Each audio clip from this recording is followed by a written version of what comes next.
रामायणामध्ये लक्ष्मण हे श्रीरामांच्या सेवेसाठी जीवन जगले हे सर्वांना माहीतच आहे.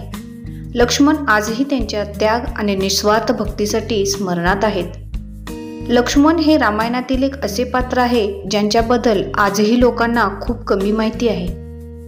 आज आपण याच लक्ष्मणांबद्दल अनेक रहस्य जाणून घेणार आहोत. नमस्कार, तुम्ही पाहत आहात किलबिल क्लब. चला तर व्हिडिओला सुरुवात करूया. एक दिवस ऋषी अगस्त्य अयोध्येत आले आणि चर्चेदरम्यान लंका युद्धाचा विषय निघाला. तेव्हा श्रीरामांनी त्यांना सांगितले की कसा रावण आणि कुंभकर्णाचा त्यांनी वध केला आणि त्यांचा भाऊ लक्ष्मण याने सुद्धा मेघनाद आणि अतिकाय सारख्या अतिशक्तिशाली असुरांना मारले. तेव्हा अगस्त्य ऋषी श्रीरामांना म्हणाले की रावण आणि कुंभकर्ण खूप शक्तिशाली होते, यात काही शंकाच नाही. पण सर्वात मोठा वीर मेघनाद होता, ज्याने इंद्रदेवांबरोबर युद्ध केले आणि त्यांना बंदी केले होते. बंदी करून त्यांना तो लंकेत घेऊन आला होता.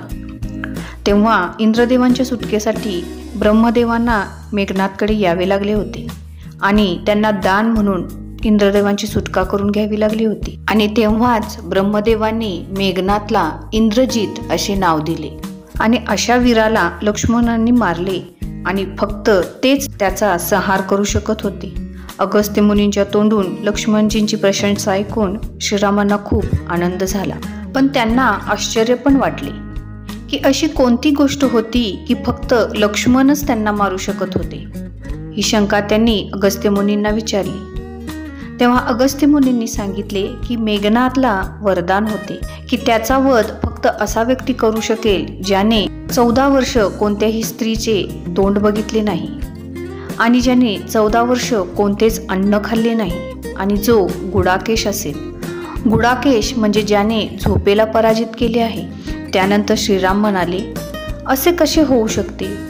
पूर्ण वनवासात मी आणि सीता एका झोपडीत राहत असो आणि शेजारच्या झोपडीत लक्ष्मण राहत होते. मग तो 14 वर्ष झोपला नाही असे कसे होईल? आणि पूर्ण वनवासात सीता आमच्या बरोबर होती, त्यामुळे त्यानं सीतेचं 14 वर्ष तोंड पाहिले नाही असे कसे होईल? मी पूर्ण वनवासात दररोज लक्ष्मणाच्या वाटेची फळे त्याला देत होतो, मग त्याने ती खाल्ली नाहीत असे कसे होईल? अगस्त्य मुनी त्यानंतर हसले. भगवान श्रीरामांपासून कोणतीच गोष्ट लपून राहिली आहे का? खरं तर त्यावेळी सर्व लोक फक्त श्रीरामांचेच गुणगान करत होते, पण भगवानांना लक्ष्मणांचे तप आणि वीरतेबद्दल लोकांना माहीत व्हावे असे वाटत होते. म्हणूनच त्यांनी ही लीला केली होती हे अगस्त्य मुनींना समजले. ते श्रीरामांना म्हणाले की आपण स्वतःच लक्ष्मणांना याबद्दल विचारा. त्यानंतर श्रीरामांनी लक्ष्मणांना याबद्दल विचारले. तेव्हा लक्ष्मण म्हणाले की तुम्हाला आठवते का, आपण ऋषिमुख पर्वतावर वहिनीचा शोध घेत होतो तेव्हा सुग्रीवाने आपल्याला त्यांचे दागिने दाखवले होते. ते ओळखताना मला फक्त त्यांच्या पायातील दागिनेच ओळखता आले.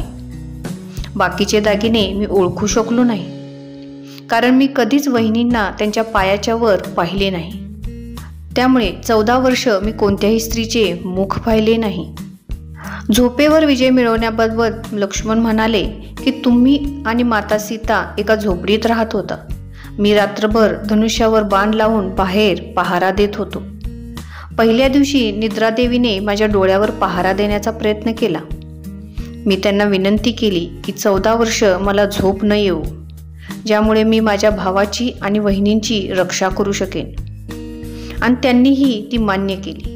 पण झोपेचे चक्र पूर्ण करण्यासाठी माझी झोप कुणी दुसऱ्याने घेणे आवश्यक होते आणि म्हणूनच मी त्यांना उर्मिलाकडे पाठवले आणि तिने माझ्या वाटणीची झोप पूर्ण करण्याचे मान्य केले. म्हणूनच मी 14 वर्ष झोपलो नाही. लक्ष्मणजींनी पुढे सांगितले की जेव्हा मी फळे गोळा करून आणत होतो तेव्हा तुम्ही त्याचे 3 भाग करत होता. एक भाग मला देऊन तुम्ही म्हणत होता, लक्ष्मणा ही फळे घे. तुम्ही कधीही मला ती फळे खा असे सांगितले नाही. मग मी तुमच्या आज्ञेशिवाय ती कशी खाऊ शकत होतो? मी ती फळे सांभाळून ठेवली आहेत. सगळी फळे त्याच झोपडीत अजूनही आहेत. प्रभू श्रीरामांच्या आज्ञेनुसार लक्ष्मणजींनी झोपडीतून ती फळे परत आणली आणि दरबारात ठेवली. त्या फळांची मोजणी करण्यात आली, परंतु 7 दिवसांची फळे त्यात कमी होती. तेव्हा श्रीराम म्हणाले, 7 दिवसांची फळे ह्यात नाही आहेत, म्हणजे तू 7 दिवस आहार घेतला होतास. श्रीरामांनी असे विचारल्यावर लक्ष्मणजींनी 7 दिवसांची फळे नसण्याचे रहस्य सांगितले. ज्या दिवशी पिताश्री स्वर्गवासी झाल्याची सूचना आपल्याला मिळाली, आपण उपाशी राहिलो. त्यानंतर जेव्हा रावणाने माता सीतेचे हरण केले, त्या दिवशी सुद्धा आपण उपाशी राहिलो. आणि ज्या दिवशी आपण समुद्राची साधना करून त्यांच्याकडून रस्ता मागत होतो, त्या दिवशीही आपण उपाशी होतो. जेव्हा मेघनाथच्या नागपाशात आपण बेशुद्ध होतो, त्या दिवशी सुद्धा आपण काहीच खाल्ले नाही. त्या दिवशी मेघनाथने मायावी सीतेचे डोके कापले, त्या दिवशी सुद्धा आपण दुःखामुळे उपाशी होतो.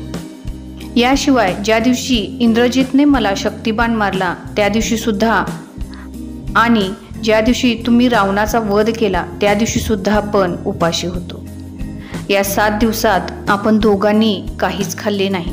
लक्ष्मणजींनी भगवान रामांना सांगितले की मी गुरु विश्वामित्रांकडून एक विद्या जास्त शिकलो आहे. या विद्येमुळे अन्नाशिवाय व्यक्ती जिवंत राहू शकतो. या विद्येमुळेच मी माझी भूक नियंत्रित करू शकलो आणि यामुळेच मेघनाथ मारला गेला. हे ऐकून श्रीराम भावूक झाले आणि त्यांनी लक्ष्मणजींना मिठी मारली. तर अशी होती लक्ष्मणजींची श्रीरामांबद्दल असलेली निष्ठा. त्यांच्याशिवाय रामायणाची कल्पना करणेच व्यर्थ आहे. लक्ष्मणजींच्या जीवनातील ही रहस्ये तुम्हाला कशी वाटली ते कमेंट करून नक्की सांगा. व्हिडिओ आवडला असेल तर लाईक शेअर करायला विसरू नका. चॅनेलवर नवीन असाल तर सबस्क्राईब नक्की करा. भेटूया पुन्हा अशाच रहस्यमयी कथांसहित. धन्यवाद.